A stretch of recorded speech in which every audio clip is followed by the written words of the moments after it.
Voici la présentation de l'interface mobile Secure.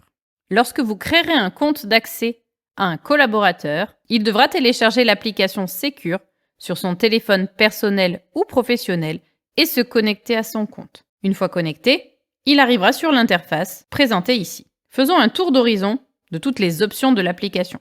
Le bouton bleu, situé tout en bas à gauche de l'écran, est l'assistant virtuel. Vos agents pourront cliquer sur l'assistant virtuel et John répondra à leurs questions et leur montrera la marche à suivre.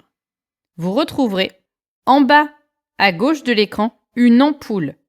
Lorsque le collaborateur cliquera dessus, il déclenchera le flash du téléphone, la lumière, afin d'y voir plus clair. Au centre, le triangle et la main courante déclarative.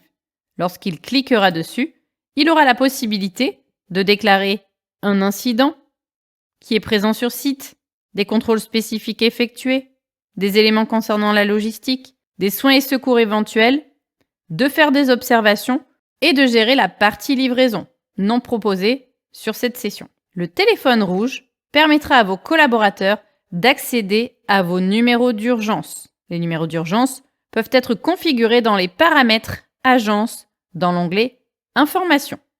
Ils n'auront plus qu'à choisir le numéro à utiliser et valider afin de lancer l'appel.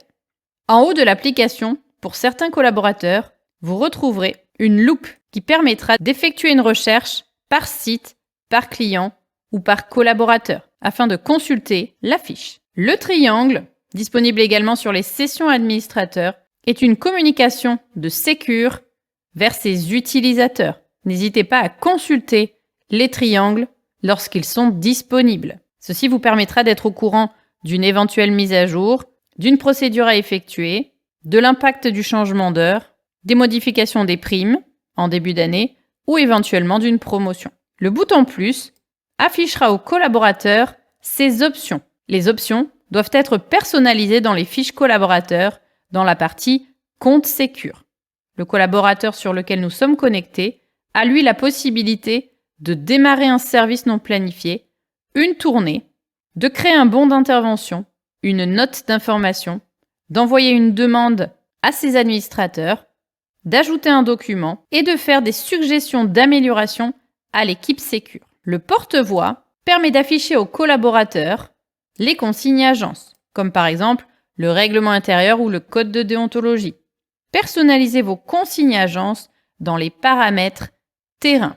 La cloche affichera les notifications terrain, les mains courantes. La bulle avec les 3 petits points permettra à l'agent d'accéder aux divers cahiers de consignes. L'avant-dernier bouton est l'accès au tutoriel vidéo. Si les collaborateurs ont besoin de consulter des vidéos, ils vont pouvoir cliquer sur ce bouton et accéder au tutoriel vidéo et faire des recherches par mots-clés afin de trouver la réponse en image à leurs questions. Et enfin, le point d'interrogation bleu est l'accès au centre d'aide Secure. Pour accéder à l'ensemble des fonctionnalités de l'application, cliquez sur les 3 petits traits situés en haut à gauche de l'écran. La première fonctionnalité, la plus importante pour les collaborateurs, est l'accès à leur planning. En cliquant sur Mon planning, les collaborateurs vont pouvoir voir les jours sur lesquels ils sont planifiés. Le planning se présente comme l'agenda du téléphone. L'agent va pouvoir remonter dans le passé ou consulter les futurs services du mois suivant. Le code couleur, en dessous d'un service, est une indication pour le collaborateur. Un point jaune signifie que le collaborateur est planifié. Attention, il peut avoir plusieurs services dans une même journée. Il faudra qu'il déroule la page pour voir l'ensemble de ses services. Un point violet marque une indisponibilité. Si vous permettez à vos collaborateurs d'accéder à l'ensemble de leurs indisponibilités, celles-ci s'afficheront en violet dans leur planning. Un point rose sur une journée signifie qu'il y a un service planifié et également une indisponibilité. Par exemple, l'agent était planifié le matin et est en indisponibilité l'après-midi. Au niveau d'un service planifié, et donc visible par un point jaune dans le planning agent, le collaborateur pourra accéder à un certain nombre d'éléments. Le bouton planifié signifie que le service a été créé et validé par un administrateur. S'il n'avait pas été planifié et était resté en mode assuré, le collaborateur ne pourrait pas accéder à ce service dans son planning. Le service est notifié comme étant en retard. Le collaborateur aurait dû commencer il y a 15 minutes. Au niveau du service, l'agent voit qu'il doit effectuer une mission de gardiennage et de surveillance sur le site qui s'appelle Audinim.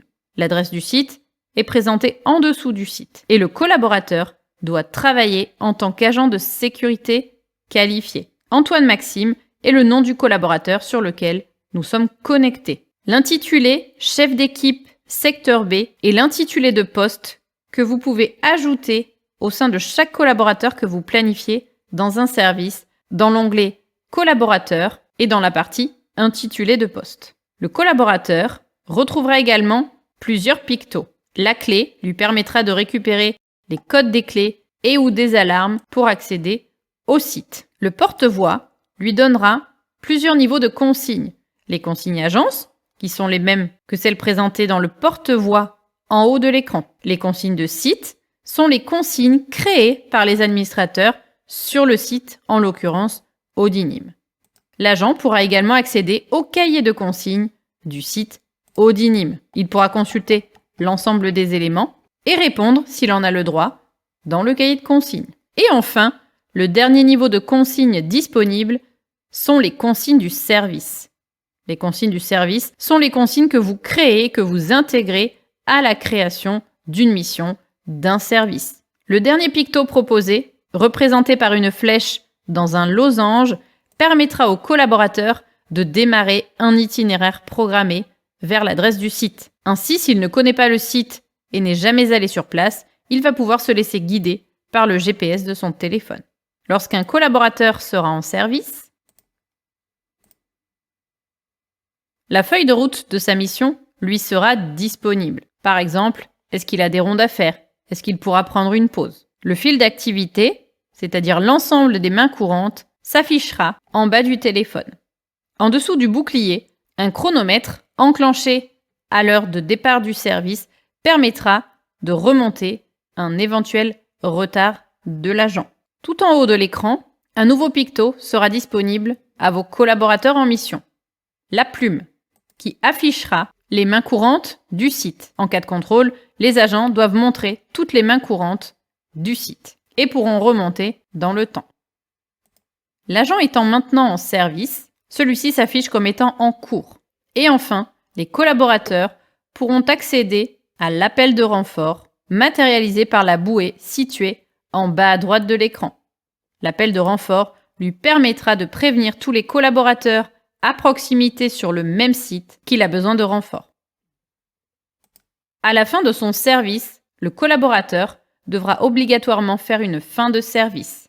Pour cela, il lui faudra cliquer sur le bouclier et cliquer sur Terminer le service.